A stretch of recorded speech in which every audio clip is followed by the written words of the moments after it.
ایک یہ کویسچن کیا تھا کہ اگر کسی کے اولاد نہ ہو رہی ہو اور مستقبل میں بھی کوئی چانس نہ ہو تو ایسے لوگ کیا کریں؟ دیکھیں، پہلی چیز تو یہ کہ صبر کریں اور صبر کے ساتھ چلیں۔ اللہ تبارک و تعالی نے ازل سے ہی یہ تقسیم فرما دی ہے۔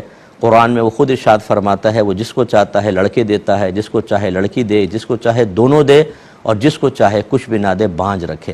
تو یہ بہت سارے ایسے ہوتے ہیں لوگ کہ ان کے بچے نہیں ہوتے، تو اس میں کوئی مسئلہ نہیں ہے۔ اگر بچے نہیں ہیں کوئی بات نہیں، آپ صبر کریں۔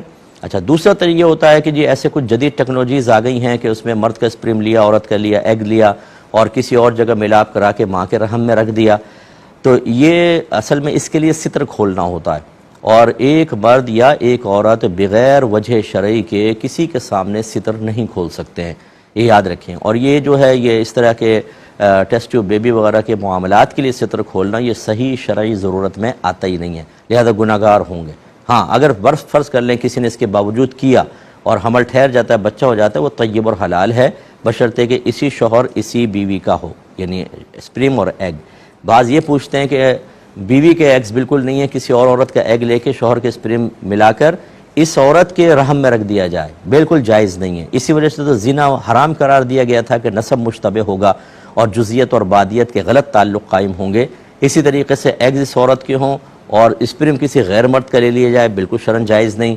اسی طریقے سے ان دونوں کا اسپرم اور ایگ ہے، لیکن تھرڈ کسی پارٹی کوئی اور عورت کے اس کا رحم کمزور ہے، وہ کنسیو نہیں کر سکتا، اس میں مطلب حمل باقاعدہ ٹھہر نہیں سکتا، تو اجنبی عورت کے رحم میں ڈلوا دیا، یہ بھی شرعاً جائز نہیں ہے، یاد رکھیں۔ اسی سے خرابیاں پیدا ہوں گی، انصاب مشتبہ ہوں گے، شریعت اس کو بالکل لائک نہیں کرتی ہے۔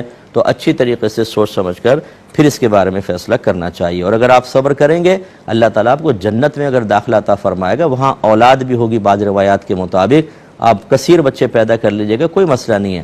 ہر ایک کو دنیا میں ہر چیز مرضی کے مطابق مل جائے یہ ضروری نہیں ہے، لیکن مجھے ایسے سے لوگ ملتے ہیں جو بیچارے خود صبر کرنے کے لیے تیار ہوتے ہیں، لیکن اللہ تعالیٰ رحم فرمائے ہماری ان بہنوں کے اوپر کہ یہ آ کر ٹونٹنگ کر کر کے گھر کے ماحول خراب کرتی ہیں۔ ابھی تک بچہ نہیں ہوا، کوئی خوشخبری نہیں ہے، اور بھائی پتہ نہیں کیا اس میں خرابی ہے، یہ کہہ کے نکل جائیں گے۔ بار بار احساس دلانا یہ مطلب یہ کہ نہیں ہونا چاہیے۔ ہمارا اسلامی ملک ہے، ہم اسلام سے تعلق رکھتے ہیں۔ باہر کے ملکوں میں دیکھیں اگر اولاد نہیں ہو رہی کوئی بات نہیں، ایک بیٹی ہوئی کوئی بات نہیں، بیٹے کی کوئی تمنا نہیں ہے، بیٹا ہو گیا چلو بہت اچھی بات ہے۔